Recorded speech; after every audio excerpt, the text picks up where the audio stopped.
Ibuka gukora subscribe kuri D1 BTV, amakuru yizewe ujye uyabonera ku gihe. Ngiye kubasuhuza bakunzi ba D1 BTV, njye mwumva ndi Kennedy.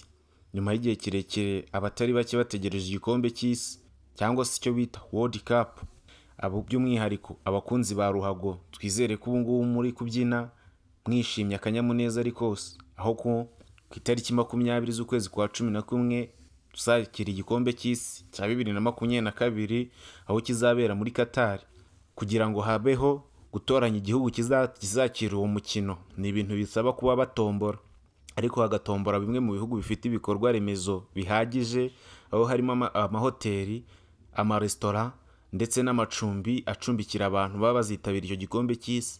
Igikombe cy'isi gisiga inyungu nyinshi ku batuye icyo gihugu cyakiriye igikombe cy'isi, aho kino gikombe cy'isi kigibwamo n'abantu benshi batandukanye b'ingeri zose, by'umwihariko abifite ku mufuka ndetse n'ababa batifite ariko bashobora kuba bafite igikundiro cyo kuba bakunda umupira w'amaguru.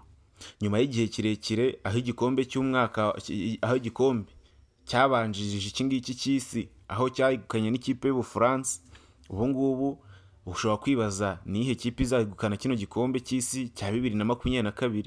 Niyo mpamvu wowe utarakanda subscribe, banza ukande subscribe ubundi tuze dukomeza. Ndagushimiye wowe ukanze subscribe.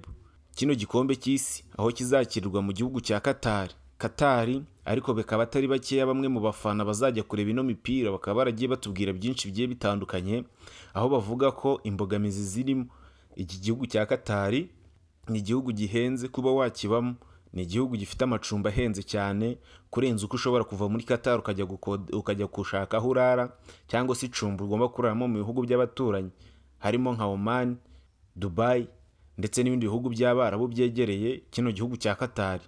Ugasanga kuko kino gihugu kugira ngo kibemo kirahenze cyane, by'umwihariko akazi kashobora kubonekamo ariko igihenze naho kuba, aho usanga benshi bakorera muri kino gihugu ariko batagitahamo, usanga bakora bataha bakaba batega gari ya moshi, cyangwa se akaba yakoresha ubundi buryo agomba gutaha ariko avuye muri icyo gihugu gukoreramo. Ibi ngibi rero bikaba imbogamizi ku baturage bazajya kuba bajya kureba kino gikombe cy'isi, aho bavuga yuko iki gikombe cy'isi gishobora kuzitabirwa n'abantu bakeya bitewe n'iyo mbogamizi bazahura nazo. Kino gihugu cya Qatar ni igihugu giteye imbere ku isi.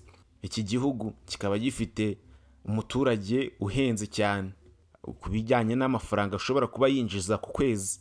Iki ni igihugu utapfa gushoramo imari uri umunyamahanga. Kugira ngo ushoremo imari bisaba kuba ufite umunyamigabane w'umunyakatar, akaba ari byo bigiha ubuhangange bwo kuba ari igihugu giteye imbere cyane kitorohera uwo ari wese kuba yakibamo. Kino gihugu kikaba gifite ibikorwa remezo bigiye bitandukanye kandi bigezweho, harimo amastade ashobora kwakira abantu ibihumbi n'ibihumbi, bakagira imiturirwa miremire, bakagira amazu n'amahoteli byiza cyane bishobora korohera ufite ku mufuko uwo ari we wese. Ahangaha ushobora kuza kubona, turaza kugenda tubereka uko amakipe azagenda ahura, aho ushobora gusanga wowe niba ushaka kuzajya kureba kino gikombe cy'isi kizabera muri Qatar, kubera ko kuba wahaba bishobora kuba bihenze, ariko ushobora kuvuga ati nzagenda ngiye gufana ino kipe yanjye, ukaba uzi igihe izakinira, itariki ndetse n'umunsi.